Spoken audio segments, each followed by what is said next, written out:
السلام عليكم ورحمة الله تعالى وبركاته. بسم الله العظيم القدرة والشان شديد البطش والبرهان حافظ الدين والقرآن ما شاء الله كان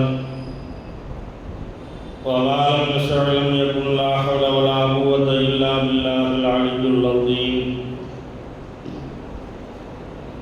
ما شاء الله كان وما لم يشأ لم يكن لا حول ولا قوة إلا بالله العلي العظيم. الحمد لله نحمده ونستعينه ونستغفره ونؤمن به ونتوكل عليه ونعوذ بالله من شرور أنفسنا ومن سيئات أعمالنا. من يهده الله فلا مضل له ومن يضلل فلا هادي له. ونشهد أن لا إله إلا الله وحده لا شريك له ونشهد أن سيدنا ونبينا ومولانا محمدا عبده ورسوله أرسله بالحق بشيرا ونذيرا وداعيا إلى الله بإذنه وسراجا منيرا. أما بعد فقد قال الله تعالى في القرآن العظيم والفرقان المجيد فأعوذ بالله من الشيطان الرجيم بفضل بسم الله الرحمن الرحيم. يسألونك عن الخمر والميسر قل فيهما اسم كبير ومنافع للناس واسمهما أكبر من نفعهما. وقال النبي صلى الله عليه وسلم فاجتنبوا الخمر فإنها تجتمع هي. صدق الله وصدق رسول الله صلى الله عليه وسلم. உயிர்வாழ்வு புனிதம் பெற ஃபுர்கானி உயிர்கெழுத்த பெருபகாரி அல்லாஹ்வுக்கு அனைத்து புகழும் உரித்தாகட்டுமாக. யாரை படைக்காவிட்டால் இவ்வையகத்தையே நான் படைத்திருக்க மாட்டேன் என்று இறைவன் பறைசாட்டினானோ அப்படிப்பட்ட நாயகத்தில் மீது ஸல்லல்லாஹு அலைஹி வஸல்லம் அன்னவர்கள் மீதும் அன்னவர்களின் வாழ்க்கை நெறிகளை தங்களுடைய வாழ்க்கையில் கடுகளவும் பிசகாது பின்பற்றி ஒழுகிய அருமை சஹாபாக்கள் மீதும் தாபிஈன்கள் தபஅத் தாபிஈன்கள் இமாம்கள் அவுலியாக்கள் ஷுஹதாக்கள் நாதாக்கள் நல்லவர்கள் நம்மவர்கள் குறிப்பாக புனிதம் நிறைந்த இந்த ஜுமாவுடைய மஜ்லிஸில் அமர்ந்திருக்கும் நம் அனைவர்கள் மீதும் அல்லாஹு தஆலாவின் சாந்தியும் சமாதானமும் என்றென்றும் என்று நிலவட்டுமாகுக. இறைவனின் இறை இல்லமாம் திரு கஅபா ஷரீஃபையும் இறை தூதுவரின் பூங்காவனம் ரவுலா ஷரீஃபையும் புனிதம் நிறைந்த பைத்துல் முகத்தஸையும் திரும்ப திரும்ப குடும்பத்தோடு சந்திக்கக்கூடிய நசீபை வல்ல ரஹ்மான் நமக்கும் நம்மை சார்ந்த அனைவர்களுக்கும் தந்த அருள் புரிவானாக. புனிதமான இந்த ஜுமாவுடைய மஜ்லிஸிலே நாம் எல்லாம் இப்படி ஒன்று கூடி அமர்ந்திருக்கிறோமோ இதுபோன்று நாளை சுவனத்தில் நபிகள் நாயகம் ஸல்லல்லாஹு அலைஹி வஸல்லம் அன்னவர்களோடு ஒன்று கூடி அமரக்கூடிய நல் பாக்கியத்தை வல்ல ரஹ்மான் நம் அனைவர்களுக்கும் தந்த அருள் புரிவானாக. எந்த கலிமாவை இந்த உலகத்திலே நாம் நம்முடைய வாழ்க்கையை நடாத்தி கொண்டிருக்கிறோமோ அக்கலிமாவின் பிரகாரம் வாழ்ந்து மரணிக்கக்கூடிய வேளையில் லா இலாஹ இல்லல்லாஹ் முஹம்மதுர் ரசூலுல்லாஹ் என்ற கலிமாவை மொழிந்த நிலையில் மரணிக்கக்கூடிய நல்ல நசீபை வல்ல ரஹ்மான் நம் அனைவர்களுக்கும் தந்த அருள் புரிவானாக என்ற துஆவோடு இந்த ஜுமாவுடைய பிரசங்கத்தை நான் துவக்கம் செய்கிறேன். கண்ணியத்திற்கும் மரியாதைக்கும் உரிய அல்லாஹ்வின் நல்லடியார்களே, அருமை இஸ்லாமிய பெரியார்களே, 2-3 தினங்களாகவே ஒரு வகையான மனதிற்கு கவலையான செய்திகள் மினாவிலும் அரஃபாவிலும் ஒன்று கூடிய ஹாஜிகளில் கிட்டத்தட்ட 900க்கும் மேற்பட்ட ஹாஜிகள் அங்கு ஏற்பட்ட அந்த வெப்பத்தை தாங்க முடியாமல் மரணித்திருக்கிறார்கள். அதிலும் இந்தியாவைச் சேர்ந்தவர்கள் கிட்டத்தட்ட 70க்கும் மேற்பட்டவர்கள் மரணித்திருக்கிறார்கள். பொதுவாகவே இதுவரைக்கும் கண்டிராத ஒரு மிகப்பெரிய ஒரு வெயிலுடைய தாக்கத்தை அந்த சவுதி மண் சந்தித்திருக்கிறது. 25 லட்சத்திற்கும் மேற்பட்ட ஹாஜிகள் ஒன்று கூடியிருக்கிறார்கள். பல நாட்களுக்கு பிறகு, பல வருடங்களுக்கு பிறகு பொதுவாகவே மினாவிலே கல்லடிக்கிற பொழுது நெருக்கடி ஏற்பட்டு மரணிப்பவர்களுடைய செய்திகள் வரும். ஆனால் அது போன்ற மரணங்கள் ஏற்பட்டுவிடக்கூடாது என்பதற்காக வேண்டி சைத்தானுக்கு கல்லடிக்கக்கூடிய இடங்கள் எல்லாம் இன்றைக்கு விரிவுபடுத்தப்பட்டிருக்கிறது. நெருக்கடி இல்லாமல் கல்லடிப்பதற்குண்டான சூழலை அந்த அரசாங்கம் ஏற்படுத்தி இருக்கிறது. ஆனால் இந்த தடவை ஏற்பட்ட இந்த மரண நிலைகள் வெப்பத்தால் கடுமையான சூடு, தாங்க முடியாத சூடு. அந்த அரஃபாவுடைய அந்த பெருவெளியிலே பல்வேறு ஹாஜிகள், வயது முதிர்ந்தவர்கள் சுருண்டு விழுந்து மரணித்திருக்கிறார்கள். அல்லாஹு தஆலா அங்கு மரணித்த அந்த ஹாஜிகளை அல்லாஹ் சொர்க்கத்திற்குரியவர்களாக அல்லாஹ் ஆக்குவானாக. எதற்காக வேண்டி அவர்கள் பயணம் மேற்கொண்டார்களோ அந்த பயணத்தினுடைய முழுமையான நன்மையும் அல்லாஹ் அந்த ஹாஜிகளுக்கு வழங்குவானாக. அந்த வெயிலுடைய தாக்கம் குறைந்து இனி இருக்கிற ஹாஜிகள் நல்ல முறையில் இருக்கக்கூடிய ஒரு சூழலை ஏற்படுத்தி அவர்கள் நல்ல முறையிலே நாடு திருப்புவதற்கு அல்லாஹ் ஒரு நல்ல இதமான ஒரு சூழலை அல்லாஹ் ஏற்படுத்தி வழங்குவானாக. இனி எக்காரணத்தை கொண்டும் இது போன்ற ஒரு மரணச் சூழல்கள் அங்கு நடக்காத வண்ணம் அல்லாஹ் அவர்களை பாதுகாப்பானாக. அதோடு அந்த கவலைகள் ஒருபுறம் இருந்து வந்து கொண்டிருக்கிற வேளையில் நேற்றைய தினம் தமிழகத்திலே ஒரு மிகப்பெரிய ஒரு புறம் வருத்தமாக இருந்தாலும் கூட கள்ளச்சாராயத்திற்கு கிட்டத்தட்ட 40க்கும் மேற்பட்டவர்கள் மரணித்திருக்கிறார்கள். தப்பான முறையிலே அதுபோன்ற மது வியாபாரங்கள் நடைபெற்று அதனுடைய தாக்குதலால் கிட்டத்தட்ட 40க்கும் மேற்பட்டவர்கள் மரணித்திருக்கிறார்கள். 90க்கும் மேற்பட்டவர்கள் மருத்துவமனையிலே அனுமதிக்கப்பட்டிருக்கிறார்கள். ஆக இது போன்ற ஒரு சூழல்கள் பொதுவாகவே நாம் பார்க்கிறோம். மது என்பது தவிர்க்கப்பட வேண்டிய ஒரு விஷயம். போதை என்பது முழுக்க முழுக்க தவிர்க்கப்பட வேண்டிய ஒரு நிலைப்பாடு. மது என்று சொல்லுகிற, போதை என்று சொல்லுகிற அந்த ஒரு நிலை ஒரு மனிதனுக்கு வந்துவிட்டால் அந்த ஒரு விஷயம் மட்டுமே எல்லா பாவத்தையும் அந்த மனிதனை செய்ய தூண்டிவிடும். எனவே அப்படிப்பட்ட ஒரு ஆபத்தானதுதான் இந்த மது என்பது. ஒரு வகையில் இது ஒரு வகையான ஒரு அரசியல் இன்றைக்கு நடந்து வருவதை நாம் பார்க்க முடியும். கண்ணியத்திற்குரிய பெருமக்களே, அரசியல் என்று சொன்னால் நமக்கெல்லாம் தெரியும். சென்ற முறை ஆட்சியிலே இருந்தவர்கள், ஆளுங்கட்சியிலே இருந்தவர்கள் இந்த முறை எதிர்க்கட்சியிலே இருக்கிறார்கள். சென்ற முறை எதிர்க்கட்சியிலே இருந்தவர்கள் இன்றைக்கு ஆளுங்கட்சியிலே இருக்கிறார்கள். ஆக இந்த முறை ஆளுங்கட்சியில் இருப்பவர்கள் எதிர்க்கட்சியாக இருக்கிற பொழுது மதுவை ஒழிக்க வேண்டும் என்று ஆர்ப்பாட்டம் செய்தார்கள், போராட்டம் செய்தார்கள். ஆனால் இன்றைக்கு அதிகாரம் கையிலே இருக்கிறது. ஒரு கையெழுத்து போட்டுவிட்டால், ஒரு வார்த்தை சொல்லிவிட்டால் மதுவை தடை செய்ய முடியும். எதிர்க்கட்சியாக இருக்கிற பொழுது போர்க்கொடி தூக்கியவர்கள் ஆளும் ஆளுங்கட்சியில் இருக்கிறவர்கள் அடங்கி போய்விட்டார்கள். அதே போன்று இன்றைக்கு எதிர்கட்சியில் இருப்பவர்கள் அன்றைக்கு ஆளுங்கட்சியில் இருந்தார்கள். இது போன்ற மரணங்கள் அன்றைக்கும் ஏற்பட்டது.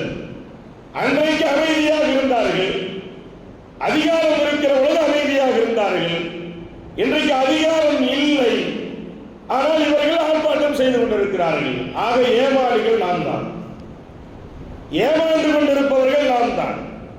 காரணம் சொல்லுவார்கள், மதுவை ஒழித்துவிட்டால் அரசாங்கத்தை நடத்த முடியாது, அரசாங்கம் இயங்காது, அதில் வரக்கூடிய பொருளாதாரத்தை வைத்துத்தான் நாட்டை நடத்த வேண்டியது இருக்கிறது என்றெல்லாம் சொல்லுவார்கள். ஆனால் ஒரு விஷயத்தில் நமக்கெல்லாம் மிகப்பெரிய எதிரியாக இருக்கக்கூடிய பிஜேபியினுடைய அரசாங்கங்கள், அவர்கள் அதில் கொஞ்சம் கடுமையாகவே இருந்து சில மாநிலங்களிலே முழுமையாக தடை விதித்திருக்கிறார்கள். அதில் அவர்கள் வெற்றியை அடைந்திருக்கிறார்கள் என்று சொன்னால், ஆக ஒரு விஷயத்தை செய்தால்தான் அதனால் என்ன வரும் என்பது நமக்கு தெரியும். இன்றைக்கு 40 பேர்கள் செத்து விட்டார்கள். ஒவ்வொருத்தருக்கும் 10 லட்சம் ரூபாய் அரசாங்கத்தால் வழங்கப்பட்டிருக்கிறார். என்ன கொடுமை! அது யாருடைய பணம்? அது எப்படி வந்தது? அவன் போய் குடிக்கிறான், குடிப்பது என்பது கூடாது என்று தெரியும். அரசாங்கமே உடலுக்கும் கேடு, உயிருக்கும் கேடு, நாட்டுக்கும் கேடு என்றெல்லாம் எழுதி இருக்கிறது. எழுதி பார்த்து விற்கவும் செய்யலாம். ஆனால் பொதுவாகவே ஒரு கேலி கூத்து என்று சொல்வார்கள் அல்லவா, அதுதான் இன்றைக்கு நாட்டில் நடந்து கொண்டிருக்கிறது. இன்றைக்கு இருக்கிற முதல்வர் எத்தனையோ திட்டங்கள் பாராட்டுகிறோம், ஆனால் அதோடு இதையும் கொண்டு வந்து மதுவிலக்கை கொண்டு வந்து விட்டால் உண்மையிலேயே இவர் எங்க வச்சு பாராட்டணும் அங்க வச்சு பாராட்டலாம். ஆனால் நடக்குதில்லை. கொரோனாவுடைய காலகட்டத்திலும் கூட மது ஒழிப்பு வேண்டும், மதுவிலக்கை கொண்டு வர வேண்டும் என்று போராடியவர்கள் பாராட்டினோம். ஆனால் இன்றைக்கு ஒரு கையெழுத்துக்காக வேண்டி காத்திருக்கிறது, ஆனால் அதிகாரம் வேலை செய்வது இல்லை என்று சொன்னால் நாம் யோசனை செய்து பார்க்கிறோம். கண்ணியத்திற்குரிய பெருமக்களே, அதனால தான் 1400 ஆண்டுகளுக்கு முன்னால் மது என்றால் என்ன, மதுவினுடைய நிலைகள் என்ன, பொதுவாக மது குடிக்கக்கூடிய பழக்கம் இருக்கக்கூடியவர்கள் உடனடியாக நிறுத்துவது என்பது அது ஆபத்தை ஏற்படுத்தும். ஆபத்தை அல்ல, பேராபத்தை ஏற்படுத்தும் என்பதெல்லாம் எல்லாத்திற்குமே அது தெரியும். ஒரு காலத்தில் மது மார்க்கத்திலும் கூட அனுமதிக்கப்பட்டிருந்தது, குடித்துக் கொண்டிருந்தார்கள். ஆனால் அல்லாஹ் அதை சன்னம் ஜன்னமாக என்ன செய்தான்? தடை செய்தான். ஆயத்து 3 வகையான ஆயத்துகள் இறங்கியது. மதுவினால் என்ன நிலை ஏற்படும்? முதலாக ஒரு ஆயத்தை அல்லாஹ் இறக்கினான். என்ன ஆயத்து? யஸ்அலூனக அனில் ஹம்ரி வல் மைஸரி குல் ஃபீஹிமா இஸ்முன் கபீரும் வ மனாஃபிஉ லின்னாஸி வ இஸ்முஹுமா அக்பரு மின் நஃபைஹிமா. அல்லாஹ் முதலாக ஒரு ஆயத்தை இறக்குறான். நபிகள் நாயகம் ஸல்லல்லாஹு அலைஹி வஸல்லம் அவர்களை பார்த்து, நபியே, மதுவை பற்றியும் சூதாட்டத்தை பற்றியும் உங்களிடத்தில் கேட்கிறார்கள், மக்கள் உங்களிடத்தில் விளைவுகிறார்கள், நீங்கள் கூறுங்கள், அவ்விரண்டிலும் பெரும் பெரும் பாவங்கள் உண்டு, அதே நேரத்தில் பயனும் உண்டு என்று சொல்லுங்கள்.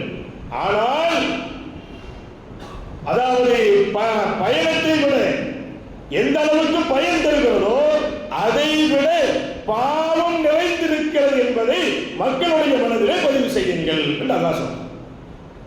பாவம் இருக்குது, அதுல பயனும் இருக்கிறது, ஆனா பாவம் மிகைத்திருக்கிறதுங்கிறத மக்களுக்கு நீங்க சொல்லுங்க அப்படின்னு அந்த மதுவினுடைய அந்த வேகத்தை அல்லாஹ் கொஞ்சம் குறைச்சான். அப்ப கொஞ்சம் கொஞ்சமா என்ன செய்யறாங்க? அந்த பழக்கத்தை விட ஆரம்பிக்கிறார்கள். அப்ப அல்லாஹ் என்ன செஞ்சான்? அடுத்த ஒரு ஆயத்தை இறக்கிறான். யா அய்யுஹல்லதீன ஆமனூ லா தக்ரபுஸ் ஸலாத்த வ அன்தும் சுகாரா. தொழுகைக்கு வரக்கூடிய நேரத்தில் என்ன செய்வாங்க? மது குடித்துக் கொண்டு வருவார்கள்.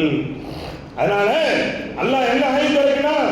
தொழுகைக்கு வருகிற பொழுது மது குடிக்காதீங்க அப்படின்னு நல்லா ஆயத்தை இறக்கிறான். லா தக்ரபுஸ் ஸலாத்த வ அன்தும் சுகாரா. நீங்க என்ன செய்யுங்க? தொழுகைக்கு வருகிற பொழுது மது அருந்தக்கூடாது அப்படின்னு நல்லா ஆயத்தை. ஃபர்ஸ்ட் நன்மையை விட தீமை அதிகம், பயனை விட பாவம் அதிகம் என்று இறக்கிய ரப்புல் ஆலமீன் இரண்டாவதாக தொழுகைக்கு வரும்போது நீங்க என்ன செய்யாதீங்க, அதை குடிக்காதீங்க அப்படின்னு நல்லா ஆயத்திறக்கணும். அதுக்கு ஒரு வரலாறு கூட உண்டு. ஹஸரத் உமர் இப்னு கத்தாப் ரலியல்லாஹு அன்ஹு என்றும் சொல்லப்படுகிறது, ஹஸரத் அலி ரலியல்லாஹு அன்ஹு என்றும் சொல்லப்படுகிறது. ஒரு நாள் மக்ரிப் தொழுகையினுடைய நேரத்தில் அந்த ஒரு காலம் இருந்துச்சு. இந்த காலத்தில் எப்படி கேட்டீங்கன்னா, ஒரு விருந்து நம்ம வைக்கிறோம் அப்படின்னு சொன்னா அந்த விருந்தில் இன்றைக்கு இனிப்பு சாதனங்கள் நம்ம வைக்கிறோமா இல்லையா? இன்னைக்கு அது பழக்கம் இருக்குதா இல்லையா? ஒரு இனிப்பு சாதனம் செய்ய வைப்போம். அதே போல பழைய காலத்தில் ஒரு பழக்கம் இருந்தது. எந்த விருந்து ஏற்பாடு செய்தாலும் அது மதுவோடு அந்த விருந்துகள் இருக்கும். அப்ப அதை சாப்பிட்டு அப்படி வருவாங்க. அது அன்றைக்கு பெரிதாக தெரியவில்லை, அனுமதி இருந்தது. ஒரு நாள் போதையில் வந்து விட்டார்கள். அந்த நேரத்தில் மக்ரிப் தொழுகையினுடைய நேரம், குல்யா அய்யுஹல் காஃபிரூன லா அஅபுது மா தஅபுதுன் என்று சொல்லக்கூடிய அந்த ஆயத்தை ஓதுகிற பொழுது லா அஅபுது மா தஅபுதுன் என்று சொல்லுகிற வார்த்தையை, அந்த லா என்று சொல்லுகிற வார்த்தையை விட்டு விடுவார்கள். நீங்க வணங்குறதையே நாங்களும் வணங்குறோம் அப்படிங்கிற அர்த்தம் பொதிந்த வார்த்தை வெளியாகும். அவர்கள் வணங்குறது விக்கிரகங்களை, அதையே நாங்களும் வணங்குகிறோம் என்று ஒரு எழுத்தை விட்டதால் அர்த்தம் மாறியது. அப்பதான் அல்லாஹ் சொன்னா, தொழுகையில் என்ன செய்யாதீங்க, குடிச்சிட்டு வராதீங்க அப்படின்னு தடுத்தான். தொழுகைக்கு குடிச்சிட்டு வராதீங்க. அப்ப சன்னம் ஜன்னமாக முதலில் அதில் தீமை அதிகம், இரண்டாவது தொழுகைக்கு குடிச்சிட்டு வராதீங்க அப்படின்னு சொன்னான். அடுத்து மூன்றாவதாக அல்லாஹ் ஆயத்தை இறக்கிறான்.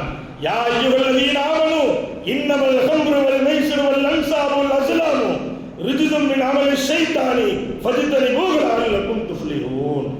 அதுக்கப்புறம் அல்லாஹ் ஆயத்தை இறக்கினார். அதாவது நிச்சயமாக மதுவும் சூதாட்டமும் சிலை வணக்கமும் அது மிகப்பெரிய, அது அருவருக்கத்தக்க செயல், அது ஷைத்தானுடைய செயல், அதிலிருந்து நீங்கள் விலகி விடுங்கள், அதன் பக்கம் நெருங்கக்கூடாது அப்படின்னு நல்லா சொல்றார். அப்போ ஒரு விஷயத்தை தடை செய்கிற பொழுது அதை சன்னம் கண்டதாக ரப்புல் ஆலமீன் தடை செய்கிறான். அந்த நேரத்தில் தான் ஹதீசுகளில் சொல்லப்படுகிறது, இந்த ஆயத்து எப்ப இறங்குச்சோ, இந்த ஆயத்து எப்ப இறங்குச்சோ, இறங்கிய மாத்திரத்திலேயே மதினமா நகரம் முழுக்க வீதிகள், அதாவது மது ஆறு ஓடியது என்று சொல்லப்படுகிறது. வீட்டில் இருந்த பானையில் வைத்திருந்தது எல்லாம் வெளியில வந்து கொட்டினார்கள், அதை தூக்கி எறிந்தார்கள். மதுவனுடைய ஆறு ஓடுவதை போன்று ஓடியது. ஆக அது செய்யக்கூடாது என்று அல்லாஹ்வுடைய உத்தரவு வந்த மாத்திரத்திலேயே அதை என்ன செஞ்சாங்க, கொண்டு வெளியில ஊத்துனாங்க. முழுக்க முழுக்க மதுவை விட்டும், அதாவது தன்னை தற்காத்துக் கொண்டார்கள் சஹாபா தோழர்களும் இஸ்லாமிய பெருமக்கள்.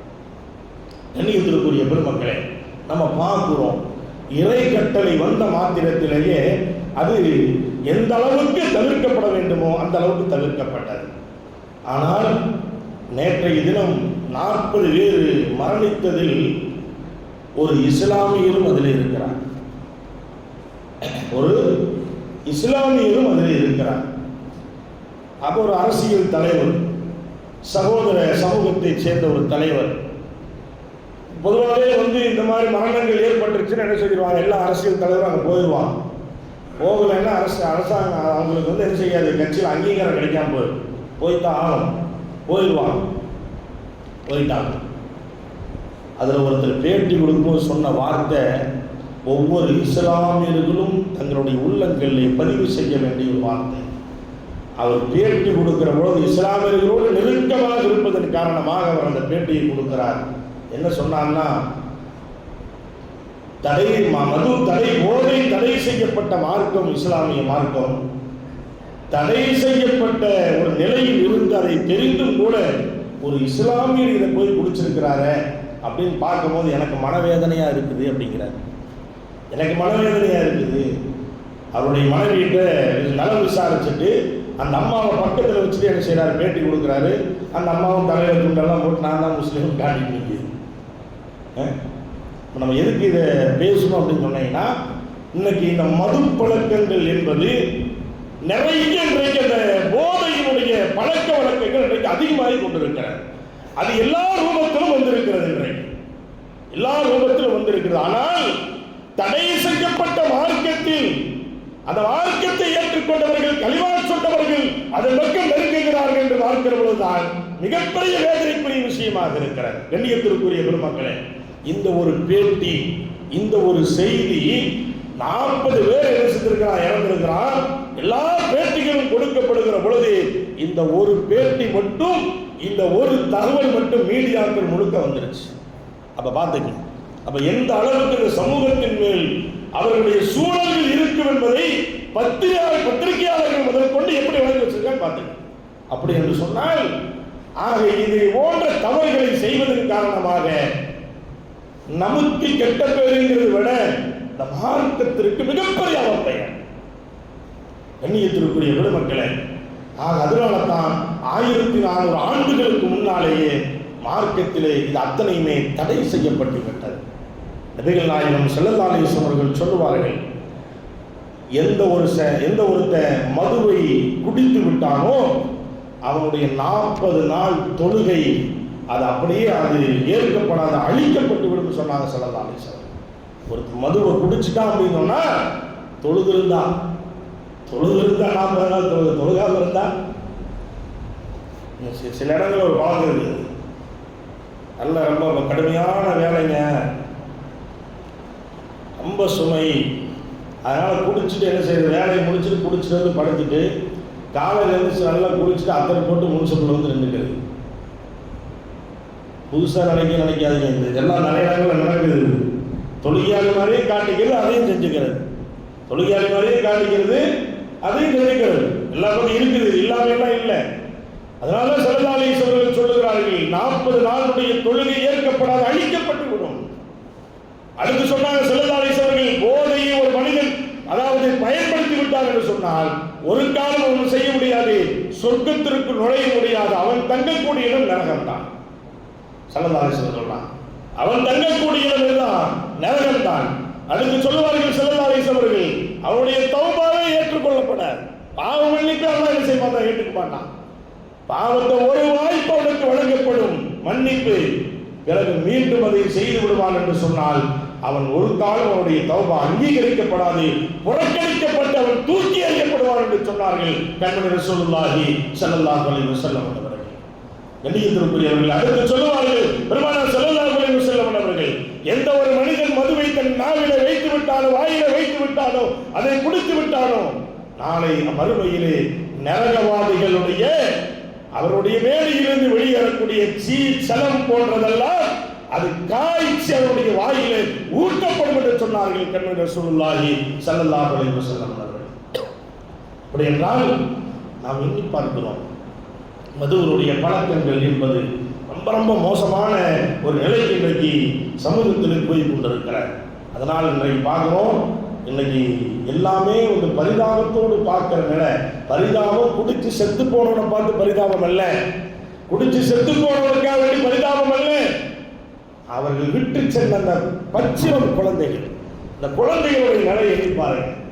இன்னைக்கு காலையில் கூட ஒரு வீடியோ வந்துச்சு, ஒரு அரட்டையர்களுடைய நிகழ்ச்சியில ஒரு 5 வயது பெண்மணி தன் தந்தை இறந்து தாய் எவ்வளவு சிரமப்படுகிறார்கள், இதே கள்ளச்சாராயத்திற்கு என் தந்தையை நான் இழந்தேன், தயவு செய்து யாரும் என்ன செய்யாதீங்க, அதன் பக்கம் நீங்க நெருங்காதீங்க, மதுவை குடிக்காதீங்க, போதையின் பக்கம் போகாதீங்க சொல்லி ஒரு 5 வயசு குழந்தை பேசுது, அழுதுட்டே பேசுது.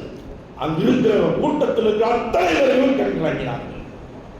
யோசனை செய்வார்கள், அந்த மூத்திரத்தை குடிக்கக்கூடியவர்கள் ஒரு கணம் சிந்தித்து பார்க்க வேண்டும், நம்ம என்ன செய்யறோம், இவ்வளவு வரைய தவறு செய்ய போறோம்.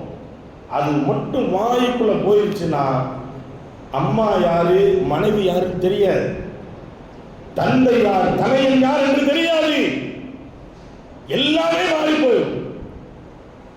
ஒரு 4-5 மாசத்துக்கு முன்னாடி நான் பள்ளிக்கு வெளியே நின்று இருந்தேன், ஒரு 4-5 மாசம் இருக்குன்னு நினைக்கிறேன்.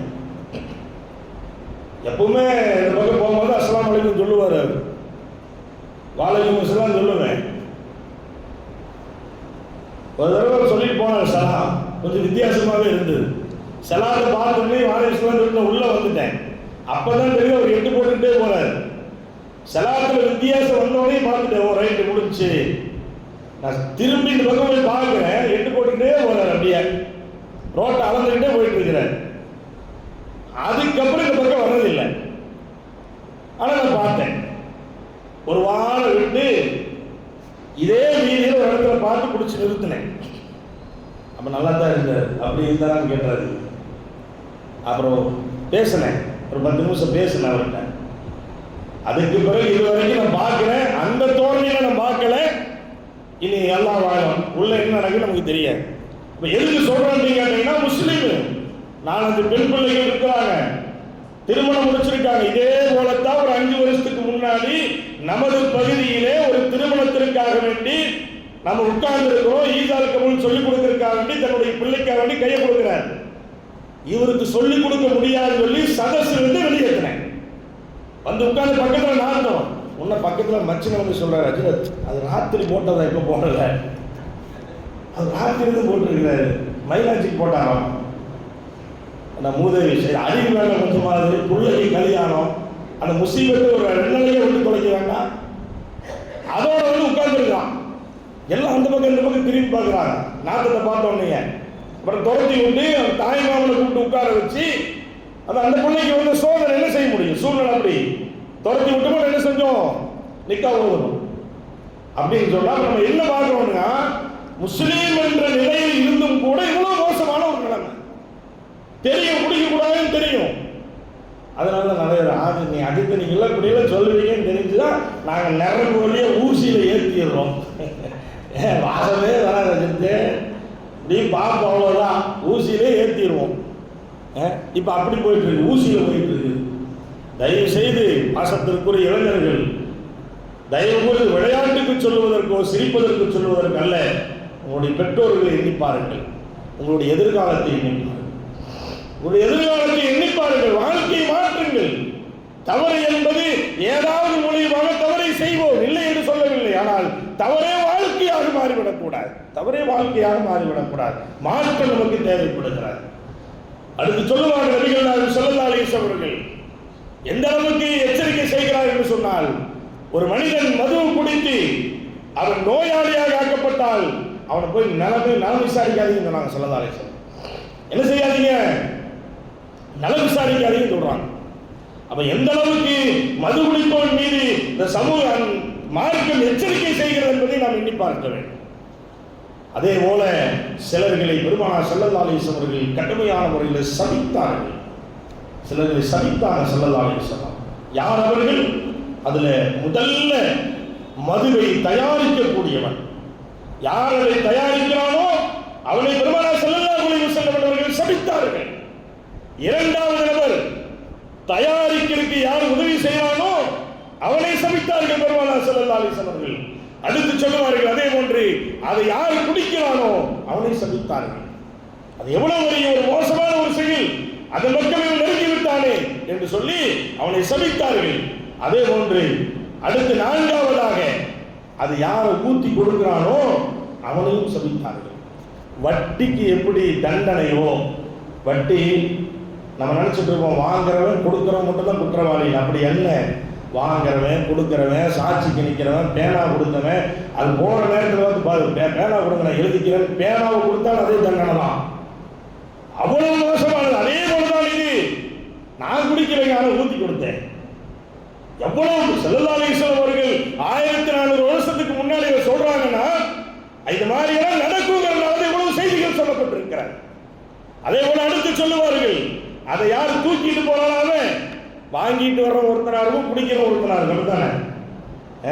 நம்ம ஏரியாக்களில் பார்த்தீங்கன்னா நிறைய தண்ணி பாட்டில்கள் விற்பனை செய்வாங்க. தண்ணி பாட்டில்கள் யார் மளிகை கடை வச்சிருந்தாலும் தயவு கூர்ந்து கவனமாக இருந்து கொள்ளுங்கள். நம்ம அல்லாஹ்வுக்கு பதில் சொல்லி ஆக வேண்டும். அதில் ஒரு 10 ரூபா நமக்கு கிடைக்குதுங்கிறதுக்காக வேண்டி பாவத்தை நாம் செய்துவிடக்கூடாது.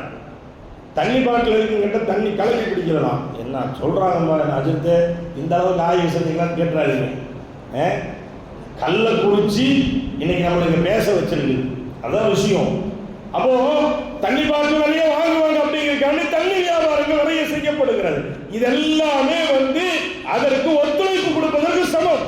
இந்த ஹதீஸை நம்ம எடுத்து பார்க்கிற போது அதுவும் ஒரு உறுதுணை தான், அதுவும் குடிப்பதற்கு சமம் தான் என்பதை ரசூலுல்லாஹி ஸல்லல்லாஹு அலைஹி வஸல்லம் சொல்றாங்க. அடுத்து சொல்லுவாங்க அதே போல அதுக்கு எந்த வகையில் துணை போனாலும் அவனையும் சபித்தார்கள். இது துணை போறதானே, இது துணை போறதானே. ஆனால் கவனமாக இருக்க வேண்டும் கண்ணியத்திற்குரிய பெருமக்களே.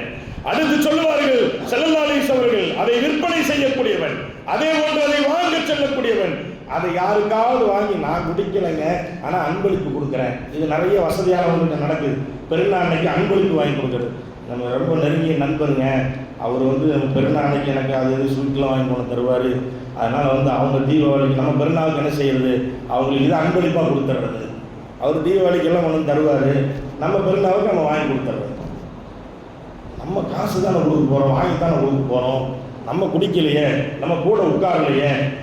அதுதான் இதெல்லாம் இப்படி நடக்குங்கிறது ரசூலுல்லாஹ்வுக்கு தெரிஞ்சதுனால தான் அதை யார் அன்பளிப்பு செய்வார்களோ, பொருளாதாரத்தை இறக்குவார்களோ, அதற்கு உறுதுணையாக இருப்பார்களோ, அதற்கு எந்த வகையில் ஒத்துழைப்பு கொடுத்தாலும் அவர்களும் குற்றவாளிகள், சமூகத்திலே சபிக்கப்பட்டவர்கள் என்று சொன்னார்கள் கண்மணி ரசூலுல்லாஹி ஸல்லல்லாஹு அலைஹி வஸல்லம். கண்ணியத்திற்குரியவர்கள், நாம் எச்சரிக்கையோடு இருக்க வேண்டும், கவனத்தை கையாள வேண்டும். மது என்பதும் போதை என்பதும் தயவு கூர்ந்து யாராவது நமக்கு தெரிந்தவர்கள் இருந்தால் அவர்களை மாற்றுவதற்குண்டான முயற்சிகளை மேற்கொள்ளுங்கள். பாசத்திற்குரிய இளைஞப்பட்டாளர்கள், உங்களுக்கு நாம் சொல்லுவதெல்லாம் உங்களுடைய பெற்றோர்களை எண்ணிப்பார்கள். அவர்கள் எவ்வளவு சிரமப்பட்டு நம்மை வளர்த்தி எடுத்திருக்கிறார்கள், இந்த அளவுக்கு நம்மை உருவாக்கி இருக்கிறார்கள். பெற்றோர்களுக்கு எந்த வகையிலும் உதவி செய்யாவிட்டாலும் பரவாயில்லை, நாம் நல்ல முறையிலே பேர் சொல்லக்கூடியவர்களாக நாம் வாழ வேண்டும். அதற்குண்டான முயற்சிகளுக்கு நாம் வர வேண்டும்.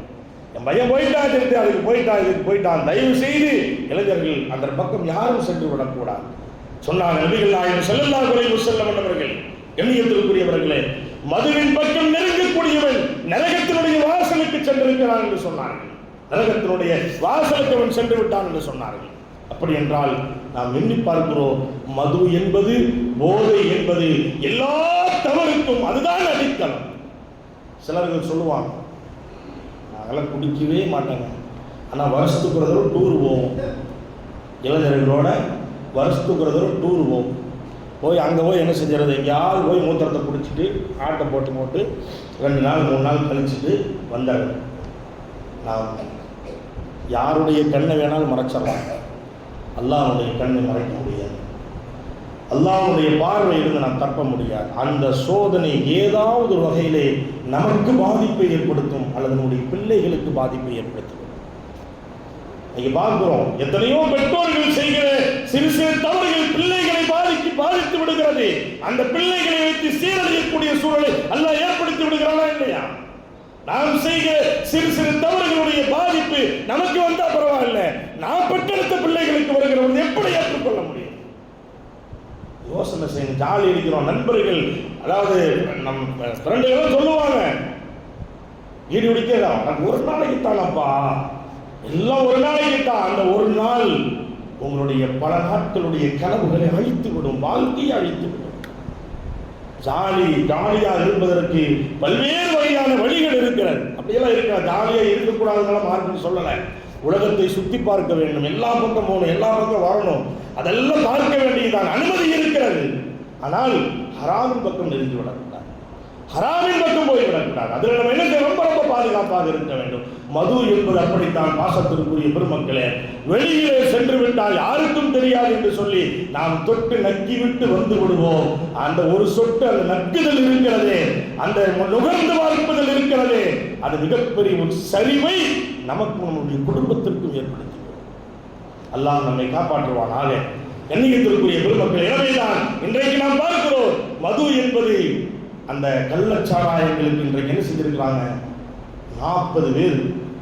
இப்போ ஜும்மாவுக்கு நான் வர்ற 12 மணி வரைக்கும் 40 பேர், அதுக்கு மேலே எத்தனை ஆச்சுன்னு தெரியல, 90 பேருக்கு மேல் மருத்துவமனையில் இருக்கிறாங்க. அப்படின்னு சொன்னால் நம்ம யோசனை, அதில் இஸ்லாமியர்கள் ஒருத்தர் பேர் பற்றுச்சே, யாராக இருந்தாலும் உயிர் என்பது எல்லாத்துக்கும் ஒன்று தானே.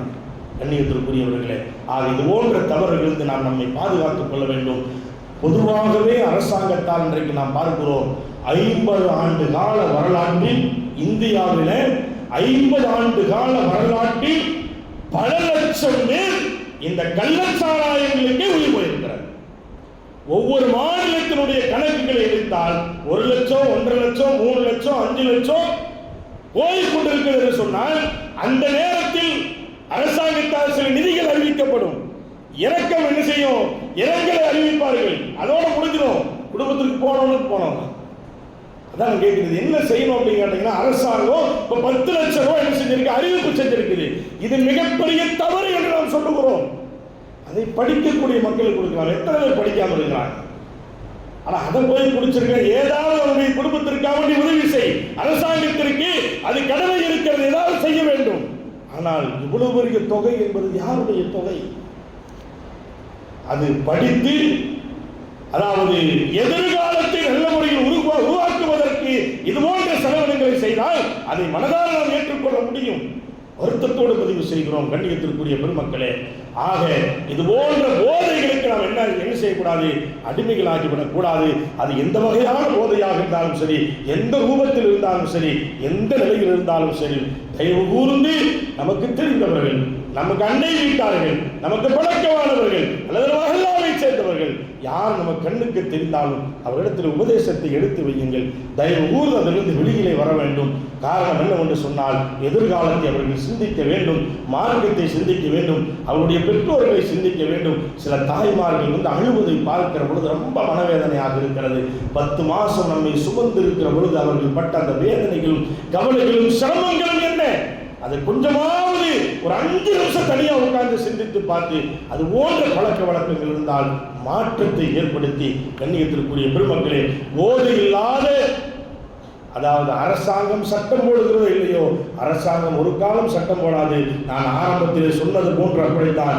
இன்றைக்கு ஆளுங்கட்சியில் இருப்பவர்கள் எதிர்கட்சியாக இருக்கிற பொழுது மதுவிலக்கு கொண்டு வர வேண்டும் என்று சொன்னார்கள். இன்றைக்கு எதிர்கட்சியாக இருப்பவர்கள் மதுவிலக்கு வேண்டும் என்று சொல்லுகிறார்கள். ஆனால் அவர்களுக்கு அதிகாரம் இருக்கிற பொழுது அவர்கள் வாய் திறக்கவில்லை. இது இப்படித்தான் காலங்கள் நகர்ந்து கொண்டுதான் இருக்கும். இதுதான் நிலைப்பாடு. இருந்தாலும் கூட நாம் நம்மை காப்பாற்ற வேண்டிய கடமை இருக்கிறது, நம்முடைய குடும்பங்களை காப்பாற்ற வேண்டிய கடமை இருக்கிறது. எல்லாத்திற்கும் மேலாக நம் சமூகத்தினுடைய கண்ணியத்தை காப்பாற்ற வேண்டிய கடமை நமக்கு இருக்கிறது. எனவே கண்ணியத்திற்குரியவர்களே, சொன்னார்கள் நபிகள் நாயகம் ஸல்லல்லாஹு அலைஹி அவர்கள், மது குடித்தவனை ஒரு காலகட்டத்தில் செருப்பில் அடிப்பார்கள், கல்லெடுத்து வீசுவார்கள். இப்படியெல்லாம் அவர்களுக்கு தண்டனை கொடுக்கப்பட்ட காலங்கள்லாம் இருந்திருக்கிறது. எனவே இதெல்லாம் நாம் மனதில் வைத்துக் கொண்டு நல்ல சந்ததிகளை நாம் உருவாக்க வேண்டும், நல்லவர்களாக நாம் மாற வேண்டும். அப்படிப்பட்ட நல்ல வாய்ப்பையும் நல்ல தௌஃபீக்கையும் அல்லாஹ் நம் அத்தனை பேர்களுக்கு வழங்கி அறிவுரிவானாக. வாஹிரு தஅவானா அனில் ஹம்துலில்லாஹி ரப்பில் ஆலமீன். அஸ்ஸலாமு அலைக்கும் வரஹ்மத்துல்லாஹி தஆலா வபரகாத்துஹு.